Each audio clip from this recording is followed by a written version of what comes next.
and the people who love them. Hello, this is The Thing About Cars. Thank you for joining us. We are recording, as always, in Strongbox West in beautiful Atlanta, Georgia. Around the table we have Ronny, Ben, Beka, and I'm Mickey. We're going to talk today about a couple different things, but given that the season's turning and we're getting ready for the onset of winter, let's open up with talking about winter mechanic tips. Ronny. so for anyone that lives in the Atlanta area, you've noticed that weather has finally taken a substantial dip. to me it's freezing cold. Yeah, we had about 4 days of fall, Yeah. and now we are in winter. I'm a tropical Indian, so if it's below 60, I am freezing. Oh, you're doing better than me. Once it drops below 75, I'm freezing. I've got my gloves. does that make this the pumpkin spice episode? Wait, you didn't know, but I have pumpkin spice right here. So. Oh my God, really? Awesome. Yes, you can kind of see the orange up there. Way to defeat the stereotype, Becca. I don't care. I don't care. I'm all over it. You like the pumpkin spice. I do. I love it. All right. Becca has a little white girl in her and outside of her, and I'm not judging. So many jokes I can make it. I'm leaving it. so for those of you that are into doing your own work on your cars, or you just want to make sure you're not getting taken for a run, because that's going to happen to you this winter.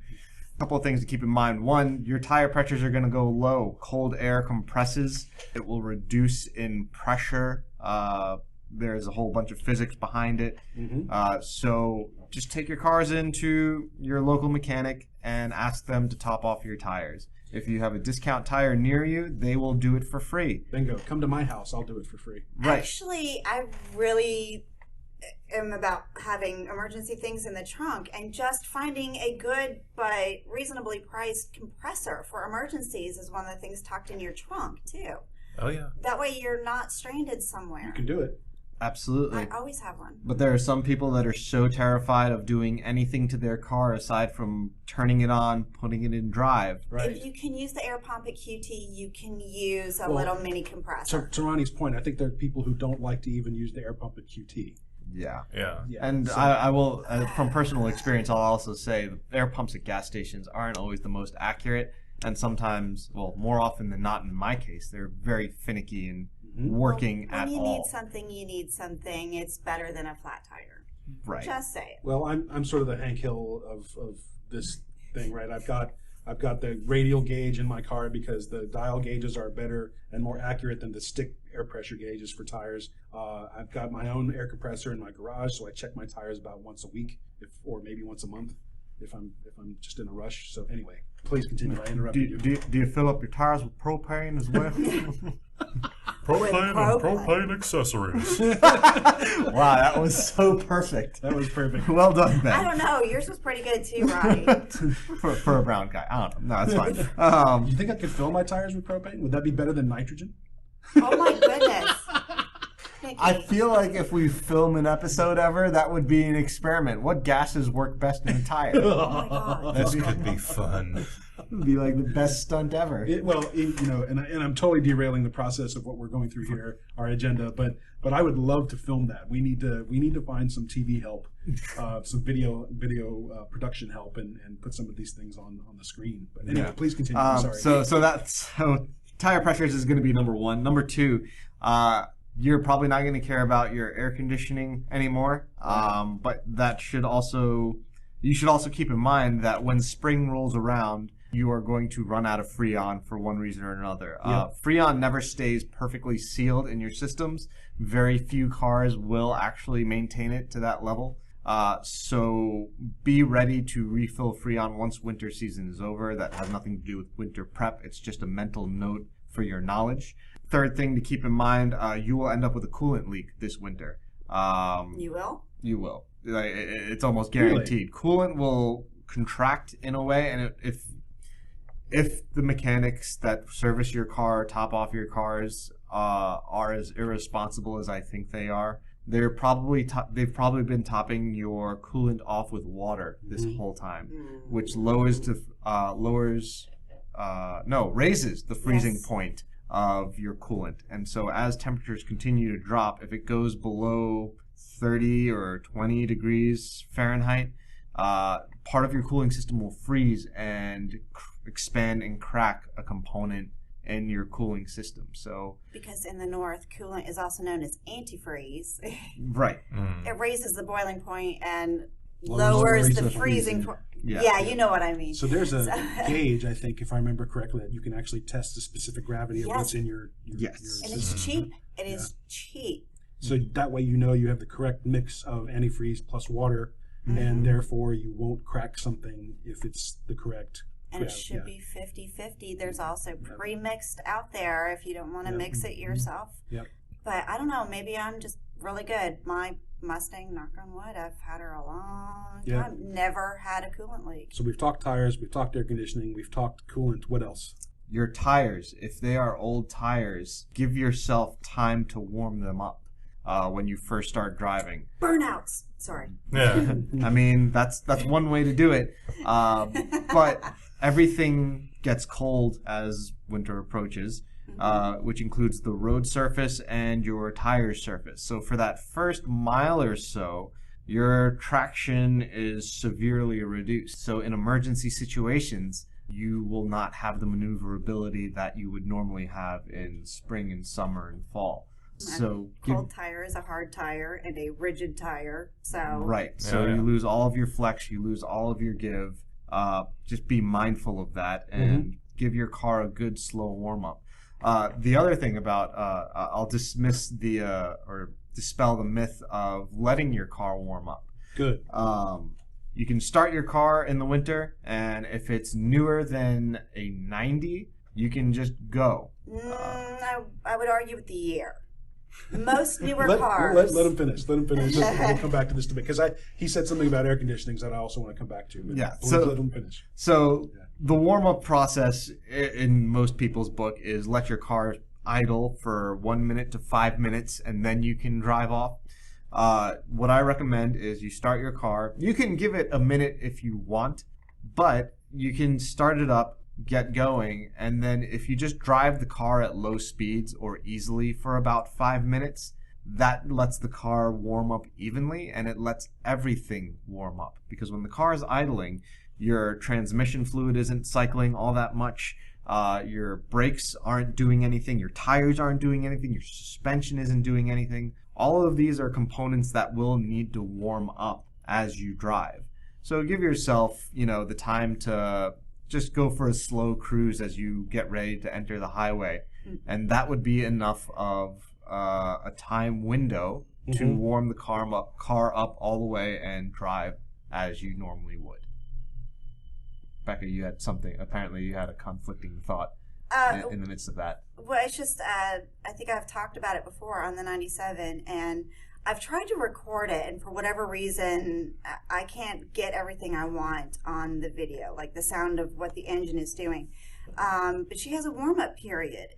I don't even think it's a minute long. I'm not entirely sure. But she'll tell you.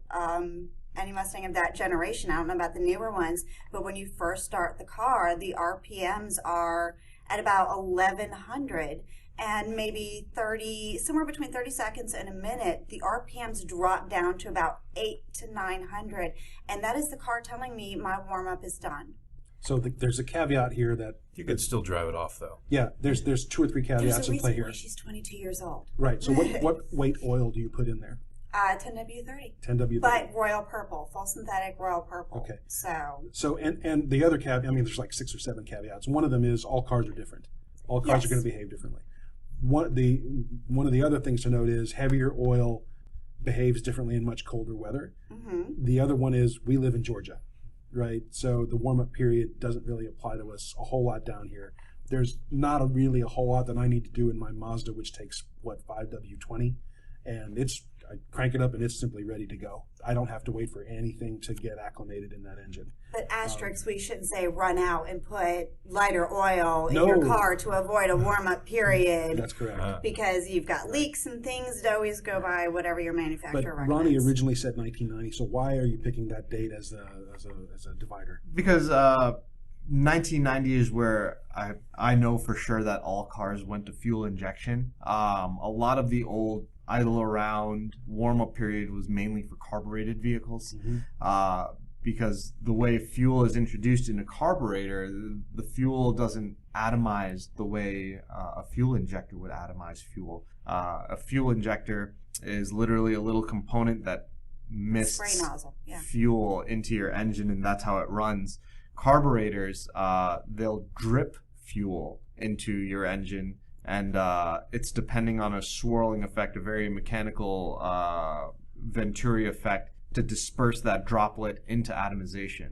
For that to work, though, you need a level of heat, and that's where a warm-up period is needed for an older car at idle. It'll make it so that the engine is warm enough to disperse the fuel to help it run efficiently. And additionally, modern computer-controlled engines have all these sensors. They're watching everything going on, and they adjust 100 times a second to keep things working smoothly. Yeah, exactly. And also, Becca, back to your point about your car telling you it's ready, the car is actually doing for you what I was recommending already. The reason it bumps its idle up is so that the engine runs a little harder until it does warm up. It's to accelerate the warm-up process. So the drive out, keep it below 3,000 RPMs. Let the coolant slowly, it helps the coolant flow quicker. Mickey brought up a great point about oil. If you get your oil changed this winter, go to a lower weight. 530 is a great safe ground, a good rule of thumb. Unless you have an oil leak or... I mean, pay attention to your car and pay attention to what the manual says. It will give you guidelines on what to use for hard, heavy driving in hot temperatures and what to use on driving in cold climates as well. So follow the guidelines in your owner's manual. But it will have a heavy option for the hard days and a lighter option for the not so hard days. Exactly. And the one thing I wanted to ask you about air conditionings, though, is that what we always used to say is you won't be needing your air conditioning in the off season, but probably once a month you should turn it on anyway. I've heard that, yeah. That's actually a good point because anything that sits allows seals to dry up and rot. Mm-hmm. So there's two components inside of your AC system. One is actually an oil. The second is refrigerant itself, or R134A. The refrigerant is what provides the cold, if you will. I'm simplifying a whole lot of stuff. The oil is what keeps everything well lubricated and keeps all your components working appropriately. Mm-hmm. So by turning your AC on for maybe a drive every month, will allow the oil to cycle through, make sure the seals stay lubricated, and allows the Freon to flow as well. Mm-hmm. On that note, though, AC isn't necessarily cold. You can still turn the heat up and have the AC running. So don't think of freezing yourself out in a car just to keep it going. And in fact, there are some cars now, a lot of modern ones, where if you turn on your defroster or defogger, it automatically engages it anyway. Yes. Because drier air is going to help take that mist off the window. Correct. Mm-hmm. Absolutely correct. Yeah. But that's something most people won't think of. So there you go, listeners. You can slide your heat to heat, turn your AC compressor on. It'll still cycle.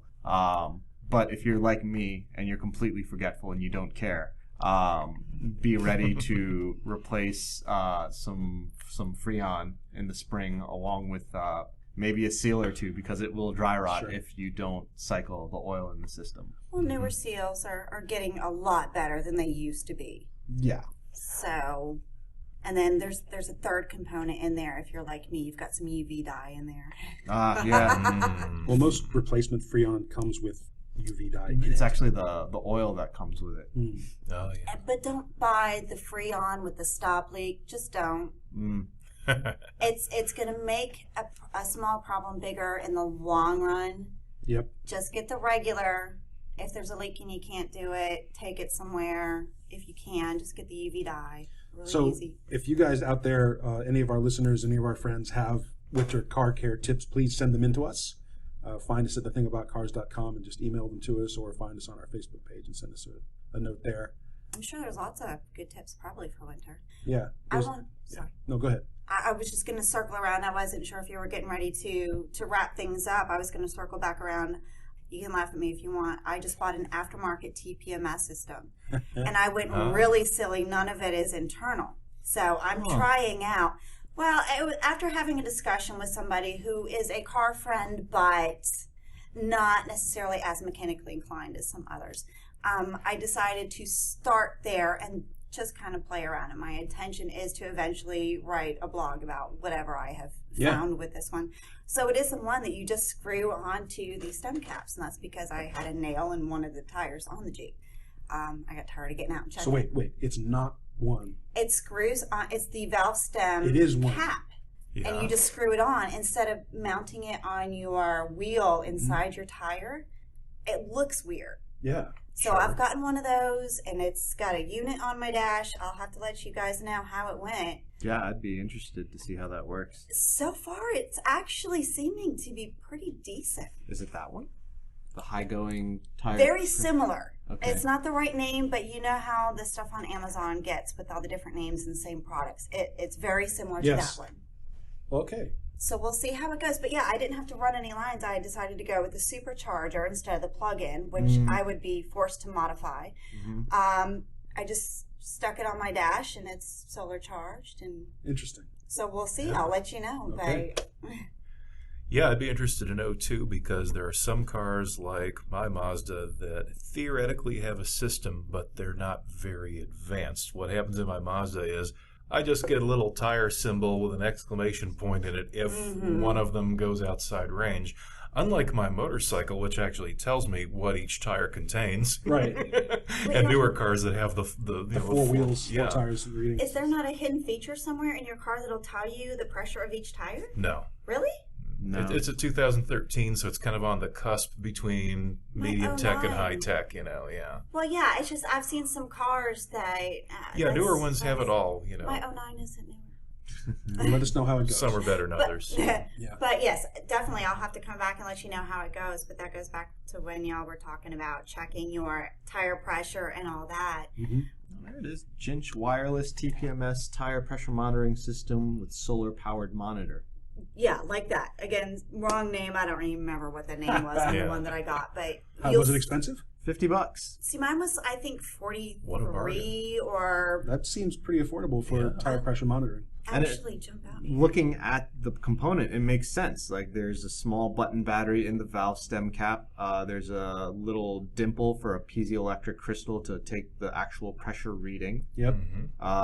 Each individual cap is labeled for each wheel. Okay. And I figured it'd be as accurate as any of the tools that we would keep and plug into the tire because of the way it's plugging in. Yeah. You know, at the valve stem, that's how we would do it if we were testing If it. it's all calibrated properly, yeah. And if it all stays well enough sealed. Okay, here's the brand name on the one I got, Zeepin. But you can see it's the exact same thing. It just, there we go. But it has a different name on it. You know how Amazon So I wonder if any of our listeners have ever implemented such a thing, because it is aftermarket, which means that they're not producing them slowly. There must be, a larger audience for these things. So who's buying them is the question. Yeah. Yeah. So I'd be curious how well it stays sealed over the long term, because I'm guessing that it's defeating the actual tire valve to have access to pressure. So far, it's been holding up. I've had it on there a couple weeks. The only leak I had was from the tire with the nail in it. Dynamite. So far, like I said, I'm just kind of sitting back and watching. Yeah. Well, So sounds to good. see, yeah, if it doesn't leak, for under $50. because with my luck, I put one on, and by the end of the day, one of them would be empty because I don't know. Didn't put the cap I on. didn't put the cap on. Because you didn't correctly. screw it, right? Yeah. That's Okay. On that note, we're going to call it a day. Thank you, as always, to our listeners for listening to us and for sending in your questions and suggestions for the show. As always, we do have a Patreon for the thing about cars. We would very much appreciate your support there as we continue to try to get better gear so that we can sound better for you. Otherwise, just visit us on our website, find us on Facebook, stop by and say hi if we're ever at a car show near you, and be careful out there. We'll see you soon. Bye-bye. Thank you for listening. This has been The Thing About Cars. We'll see you on the road.